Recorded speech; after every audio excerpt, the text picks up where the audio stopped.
Hi అండి, నమస్తే. నేను మీ Anjali. Welcome back to Anjali cooking. ఈరోజు వీడియోలో చిన్నతనంలో ఇష్టంగా కొనుక్కొని తిన్న చిన్నపప్పు చకోడీలని ఇంట్లోనే ఈజీగా సేమ్ అదే టేస్ట్ వచ్చేలాగా చేసి చూపించబోతున్నాను. చాలా బాగుంటాయి. ఈ చకోడీలను చేయడానికి 1 కప్పు బియ్యపిండి ఉంటే చాలండి. శ్రమ లేకుండా ఎవరైనా ఈజీగా క్రిస్పీగా క్రంచీగా చేసుకోవచ్చు. పిల్లలకి స్నాక్స్ బాక్స్లో కూడా చాలా బాగుంటాయి. అలాగే ఈ చకోడీలు ఎంతమందికి తెలుసో నాకు కామెంట్ చేయండి. ఇక లేట్ చేయకుండా ప్రాసెస్ ఏంటో చూసేద్దాం. ఈ చిన్న చకోడీలు చేయడానికి ముందుగా 1 కప్పు పొడి బియ్య పిండిని తీసుకోండి. ఇలా తీసుకున్న పిండిని కూడా జల్లించే తీసుకోవాలి. నేను ఇక్కడ ముందుగానే జల్లించేసి తీసుకున్నానండి. సో మీరు కూడా తప్పకుండా జల్లించే తీసుకోండి. ఈ పిండిని పక్కన ఉంచేసి అలాగే ఈ పప్పు చకోడీల కోసం మనం ముందుగానే పచ్చిశనగపప్పుని 1 గంట నానబెట్టుకోవాలి. శనగపప్పుకి కొలత ఏమీ ఉండదండి. మీకు ఎంత కావాలో అంతే నానబెట్టుకోవచ్చు. నేనైతే ముందుగానే నానబెట్టేసుకొని ఉంచుకున్నాను. ఇప్పుడు స్టవ్ ఆన్ చేసుకొని స్టవ్ మీద అడుగు మందంగా ఉండే ప్యాన్ని పెట్టుకోవాలి. ఈ ప్యాన్లోకి ఏ కప్పుతో బియ్యపిండి తీసుకున్నామో అదే కప్పుతో 1 కప్పు నీళ్ళు కూడా తీసుకోవాలి. 1 కప్పు బియ్యపిండికి 1 కప్పు నీళ్ళు అయితే కరెక్ట్గా సరిపోతాయండి. నెక్స్ట్ ఇందులో 1/2 టీ స్పూన్ కారం, అలాగే మీ రుచికి సరిపడా ఉప్పు వేసుకోవాలి. 1 టీ స్పూన్ నువ్వులు, కొద్దిగా రెడ్ ఫుడ్ కలర్ కూడా వేసుకోవాలి.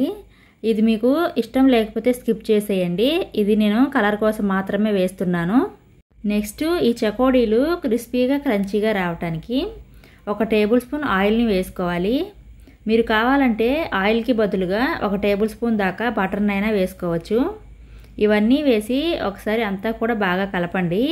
ఈ నీళ్ళను ఇలా మరిగించుకోవాలి. నీళ్ళు ఇలా మరుగుతున్నప్పుడు మనం ముందుగానే కొలిచి పెట్టిన బియ్యపిండిని వేసుకుంటూ కలుపుతూ ఉండాలి. బియ్యపిండి వేసేటప్పుడు ఫ్లేమ్ను లో ఫ్లేమ్లో పెట్టి అప్పుడు బియ్యపిండిని వేసుకోవాలి. ఇదంతా దగ్గర పడేంత వరకు కూడా ఉడికించుకోవాలి. ఇది వెంటనే దగ్గర పడిపోతుందండి. అస్సలు టైం పట్టదు. కొంచెం స్పీడ్గానే కలుపుతూ ఉండాలి. సో ఇలా బాగా కలిపి తర్వాత స్టవ్ ఆఫ్ చేసేసి మూత పెట్టి చల్లారనివ్వండి. ఇది కొద్దిగా చల్లారిందండి. పూర్తిగా చల్లారనివ్వకూడదు. కొద్దిగా గోరువెచ్చగా ఉన్నప్పుడే మనం పిండిని కలుపుకోవాలి. ఈ పిండిని కలపడానికి ఒక బౌల్లోకి కొన్ని నీళ్లు తీసుకొని చెయ్యి తడుపుకుంటూ పిండిని ముద్దలా అయ్యేంత వరకు కూడా కలపాలి. పిండి పూర్తిగా వేడి తగ్గాక కలపకూడదండి. కొద్దిగా వేడిగా ఉన్నప్పుడే కలిపామంటే గట్టిగా రాకుండా సాఫ్ట్గా వస్తుంది. అలాగే చెయ్యి తడుపుకుంటూ కలపటం వల్ల చెయ్యి కూడా కాలకుండా ఉంటుంది. చూడండి, ఇలా కలుపుకున్నాం కదా. ఇందులో నుంచి చిన్న పిండి ముద్దను తీసుకొని మిగిలిన పిండి పైన ఆరిపోకుండా మూత పెట్టేసేయండి. ఇప్పుడు మనం తీసిన పిండిని ఈ విధంగా రోల్ చేసుకోవాలి. మీరు పిండి ఎక్కువగా తీసుకోకుండా ఇలా కొద్ది కొద్దిగా తీసుకుంటూ రోల్ చేసుకోండి. ఇప్పుడు మన నానబెట్టిన శనగపప్పుని వేసి మళ్ళీ రోల్ చేసుకోవాలి. ఎక్కువ గట్టిగా ప్రెస్ చేస్తూ రోల్ చేయకూడదండి. లైట్గా ప్రెస్ చేస్తూ రోల్ చేసుకోవాలి, లేకపోతే గట్టిగా వస్తాయి. చూశారు కదా, ఈ విధంగా రోల్ చేసుకోవాలి. ఇలా రోల్ చేసుకున్న పిండిలో నుండి కొద్ది కొద్దిగా పిండిని తీసుకుంటూ ఇలా వీడియోలో చూపించిన విధంగా బొటనవేలితో ప్రెస్ చేయాలి. ఈ చకోడీకి షేప్ అయితే ఇదేనండి. బయట షాప్స్లో కొనేటప్పుడు ఇలానే ఉండేవి. మీలో చాలామందికి తెలిసే ఉంటాయి. మీకు తెలిస్తే నాకు కామెంట్ చేయండి. మనం కలిపిన పిండి మొత్తం ఇలా చకోడీలా ఒత్తిన వాటిని ఇలా ఒక ప్లేట్లోకి తీసుకోండి. నేనైతే కలిపిన పిండి మొత్తం ఇలా ఒత్తుకున్నాను. మీరు ఒకేసారి ఇలా ఒత్తుకొనైనా ఫ్రై చేసుకోవచ్చు, లేదా ముందు ఒక వాయికి సరిపడా ఒత్తి వాటిని ఫ్రై చేసుకుంటూ తర్వాత వాయికి ఒత్తుకోవచ్చు. ఇప్పుడు వీటిని మెత్తగా రాకుండా క్రిస్పీగా క్రంచీగా రావాలంటే ఎలా ఫ్రై చేసుకోవాలో చూద్దాము. ఈ చకోడీలను వేయించడానికి స్టవ్ ఆన్ చేసి స్టవ్ మీద డీప్ ఫ్రైకి సరిపడా ఆయిల్ని పెట్టి ఆయిల్ని బాగా వేడి చేయండి. ఆయిల్ వేడయ్యాక మనం తయారు చేసిన చకోడీలను వేసుకోవాలి.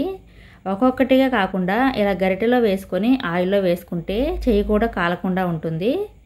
మనం వీటిని ఆయిల్లో వేసిన వెంటనే కదపకూడదండి. కొద్దిగా నురగ తగ్గిన తర్వాత కదిపి మీడియం ఫ్లేమ్లో పెట్టి ఫ్రై చేసుకోవాలి. మంటను అస్సలు పెంచొద్దండి. ఇవి మీడియం ఫ్లేమ్లోనే వేయించాలి. అలాగే ఇవి వేగటానికి కూడా టైం పడుతుంది. వీటిని మనం సరిగా వేయించకపోతే క్రిస్పీగా రావండి, మెత్తగా వస్తాయి. ఇప్పుడు చూడండి, ఇలా నురగ తగ్గినప్పుడు వెంటనే ఆయిల్లో నుండి తీసేయండి.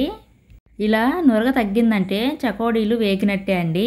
ఇప్పుడు ఇవన్నీ కూడా ఆయిల్లో నుండి తీసేయండి. ఇలా ఆయిల్లో నుండి తీసిన తర్వాత ఎక్సెస్ ఆయిల్ని డ్రైన్ చేసుకొని ఒక ప్లేట్లోకి తీసుకోండి. మళ్ళీ నెక్స్ట్ బ్యాచ్ వేసి ఫ్రై చేసుకోవాలి. మరీ ఎక్కువగా వేసుకొని ఫ్రై చేయొద్దండి. కడాయి సైజును బట్టి మీరు తీసుకున్న ఆయిల్ని బట్టి కొన్ని వేసుకుంటూ ఫ్రై చేసుకోండి. మీడియం ఫ్లేమ్లోనే ఫ్రై చేసుకోవాలి. లో ఫ్లేమ్లో కానీ హై ఫ్లేమ్లో కానీ అస్సలు ఫ్రై చేయకండి. లో ఫ్లేమ్లో ఫ్రై చేస్తే ఆయిల్ పీల్చేస్తాయి, హై ఫ్లేమ్లో ఫ్రై చేస్తే మెత్తగా వస్తాయి. సో మీడియం ఫ్లేమ్లో ఫ్రై చేసుకోండి. బాగా ఫ్రై అయ్యి ఇలా ఆయిల్లో నురగ పూర్తిగా తగ్గిపోవాలి. నురగ అనేది పూర్తిగా తగ్గితే చకోడీలు కరెక్ట్గా వేగినట్టండి.